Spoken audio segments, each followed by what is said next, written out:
Hey everyone, it's Ryan from No Credentials Required to talk to you about one of our newest partners at BellyUpSports, SeatGeek. Yeah, live sports is great on television, but the feeling of being at the arena is a priceless experience. That's why our friends at SeatGeek are there to help you find the best tickets at the best prices. Not only can you get tickets to sporting events, but you can also get tickets to concerts, comedy shows, musicals, and more. Search for your desired event now at SeatGeek.com, enter promo code BellyUpSports at checkout, and you save $20 off your first purchase. SeatGeek. Life's an event. We have the tickets. The quarterfinals of Liga MX is done and concluded. And yeah, there's some interesting results. All right, the first matchup, which was between first place Cruz Azul versus seventh place Tijuana. Cruz Azul ends up winning 3-3 on aggregate. If you guys aren't fully familiar with Liga MX, the way they do it when it is tied on aggregate, they do not go to extra time. They do not go to penalties. The higher seed automatically advances to the next round. Does that suck? Yes. But that's the way Liga MX does it.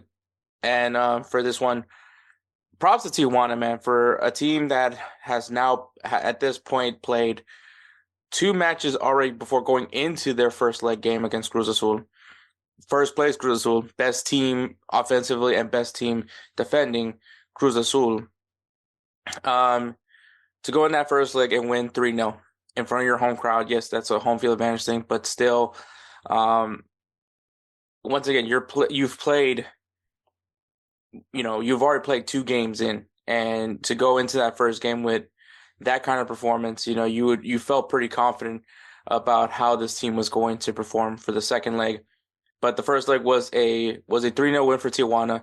Tijuana had 74% of the possession. Tijuana also outshot Cruz Azul 11-8 and 4 shots to Cruz Azul's 0 shots on target. The goals came from Jose Raul Zuniga Murillo at the 10th minute mark, Efrain Alvarez at the 19th minute, former LA Galaxy player, by the way, and former Minnesota United player Emmanuel Reynoso scored in the 42nd minute mark. So first half, they just, opened up the checkbook and put some goals in the bank, thinking that they would go in fairly confidently. I think knowing that you're going into their home stadium, I feel like maybe Tijuana took a little gas off the pedal after the first half, which I get it. You've played all these matches. You shouldn't be doing it. But I think like a club like Cruz Azul, you should have tried to score more goals. You should have put more in because this is a team that could easily drop 3 goals on you. And that's exactly what they did in the second leg, which was Cruz Azul winning 3-0. Cruz Azul had 57% of the possession. Cruz Azul also outshot Tijuana 26-5, 9 shots on target for Cruz Azul to Tijuana's 4 shots. The goals in this one came from Ignacio Rivero in the 44th minute, Giorgio Giacomakis on the 54th minute, former Atlanta United player, and Angel Sepulveda in the 74th minute. Yeah, like I said, this team could easily put 3 goals on you, and I'm not blaming them. I mean, any team that goes into a second leg up 3 goals probably feels that they have the matchup on lock. But with Liga MX, man, you just can't predict it. The goal scoring is very much rabid in this league, in my opinion. And so, yes, Cruz did what they needed to do, which was get the win. They didn't have to have more goals than on the aggregate. They knew if they evened it out, they move on, and that's exactly what they did, and that's exactly what happened. Whether or not you like this format for what this is, like I said, I don't like the play-in round, and I personally don't like this feature of the tournament. I wish that they would go to extra time. I wish they would go to penalties, especially because. But I mean, in this context, I feel like I don't know if Tijuana would have been able to last in the extra time, and I think that it would have still gone to Cruz Azul, but it's still one of those things, man. Like, Tijuana still put up a 3-goal performance, and you leave with questions like, what would that extra time look like? would Tijuana have been able to find another gear, even though at this point they've played 4 matches already at this point going into extra time. You just don't know. But like I said, Liga MX, this is how they do the rules for this format, so that's what it is, man. But Cruzo moving on to the next round. Um, Next matchup, we have 8th place Club America beating 2nd place Toluca 4-0. Both matches ended with 2-0 results. Toluca in both these matches had about 65% of the possession in the game. Only difference was in the first leg, America outshot Toluca 14-6, 5-2 with shots on target. The goals came from Rodrigo Aguirre from the 67-minute mark and the 82nd minute mark. And in the second leg, Toluca outshot them 20-7, 5 shots on target for both these teams. A red card did come into the second leg, which was from Toluca. Federico Pereira gets a penalty in the 84th minute mark. But the goals came from an own goal from Marcelo Ruiz in the 49th minute and Anthony Martin scoring in the 72nd minute. And Toluca, once again, it just goes back to this. It doesn't matter how well they've done in the season. When it comes to the bright lights, they just fall apart. And this is just kind of more of an epitome as it is. I don't know if it was just the name of Club America. Like I said, there's just something about Club America in the playoffs. Like they're used to this they're used to playing in these kind of atmospheres that it's just another day for them. And they handled Toluca like Toluca was not the second place team. It looked like if you thought you were seeing the 8th seed versus second place team, you thought Toluca was the 8th seed and America was the second seed because. And once again, possession isn't an important thing. Like what matters is what you do when you have their opportunities. And America was just better with their chances than Toluca was. It's unfortunate, man, because you think constantly Toluca's getting better. You think that they're gonna get it together, gonna finally win another Liga MX title, but then they pull these stinkers, man. Be eliminated in the first round. For Toluca, I can feel for the fans. I can feel the frustration, because it's like, what do you do? What do you do at this point? You've brought in coaches that are proven in Liga MX. You go after some pretty interesting choices for players. You went and got Vega. Got his bounce back. You went and got the Portuguese player, Paulinho, I think his name is. He was goal scorer of this season, and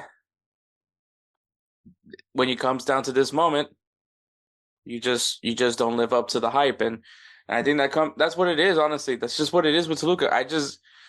I want to have faith in them. I want to believe in them. I want to believe that they're going to move on and be a contender. And then when it's time, when the lights are on them, they just shy away. Club America, they don't shy away. When the lights are on, Club America is ready to perform. And that's the difference. That's the difference between Club America and Toluca. Doesn't matter where Club America is in the standings. When it comes to the lights being bright, it's never too bright for Club America. And I hate saying that because I can't stand this team, but it is what it is, But Club America moving on to the semifinal. The next matchup, we have 6th place Atlético San Luis, the fair play team of the tournament of the season, by the way, beating 3rd place Tigres 3-0. First leg was a 3-0 victory for Atlético San Luis. Tigres had 53% of the possession. Tigres also outshot Atlético San Luis 21-7 with 7 shots on target to Atlético San Luis's 4. The goals did come from Joaquin Enriquez in the 35th minute and an own goal. Then Leo Bonatini in the 60th minute and Vitinho in the 64th minute. The second leg was a 0-0 draw. Tigres once again having majority of the possession, 59% of the possession. Tigres once again outshooting Atlético San Luis 29-5. Tigres having 10 shots on target, but all 5 shot attempts from Atlético San Luis were on target, but it ended up in a 0-0 result. Maybe being the fair play team is kind of indicating how good this Atlético San Luis team has played. They have played with very good discipline throughout the season. One of the reasons why this team has gotten a lot of notes because this isn't a team that usually is in these positions, and here they are. And to go up against a team like Tigres, to be able to hold them off to not score a single goal when they clearly had plenty of shot opportunities, and to keep them quiet, I think is commendable. I think their discipline is there. Can that carry them through the tournament? It's up there. It's a valid question. But Atletico San Luis moving on to the next round.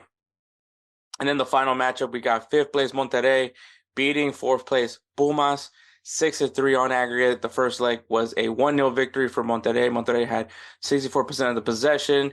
Monterrey also outshot Pumas 11-9, but Pumas did have more shots on target 2-1. The only goal coming from Sergio Canales in the 90th minute mark off a penalty. The second leg was a 5-3 win for Monterrey. Monterrey had 63% of the possession. Pumas outshot this time 21-9. 8 shots on target for Pumas to Monterrey's 5. And yeah, this game was the one that had goals. Like obviously, 5-3. But it starts off with Monterrey's Germán Berterame, who scored in the 32nd and the 73rd minute. And then Pumas, Guillermo Martinez also scoring 2 goals in the 36th and the 87th minute mark. And then for Monterrey, Lucas Ocampos, who scores in the 56th minute. And from Pumas, Ignacio Puceto in the 66th minute. And then Monterrey finishes it off with Gerardo Arteaga scoring in the 79th minute. And Oliver Torres scoring in the 90th minute in stoppage time to secure Rayados moving on to the next round. I think once again it's just the pedigrees, right? There's teams that just know how to perform in these moments. Pumas, were trying to make something happen for themselves in that second leg. They knew they were, they were going to be down a goal, but being down a goal isn't a terrible position to be, but they just could not keep up with the firepower that Monterrey had in that second leg, and it shows, and that's why Monterrey is moving on. Monterrey, like I said, sometimes I think the theme of this one has to be just when it comes down to it, the names are just going to prevail. Cruz Azul, once again, the best team overall this season. Moving on, Copa America, one of the best teams in Liga MX history. Moving on, Tigres was the outlier. Tigres was the one that was the outlier, but Atletico San Luis was the fair play team, the best disciplined team. So I think that does deserve some note. And then once again, Monterrey, another powerhouse of Liga MX, goes in and does their business and moves on to the next round.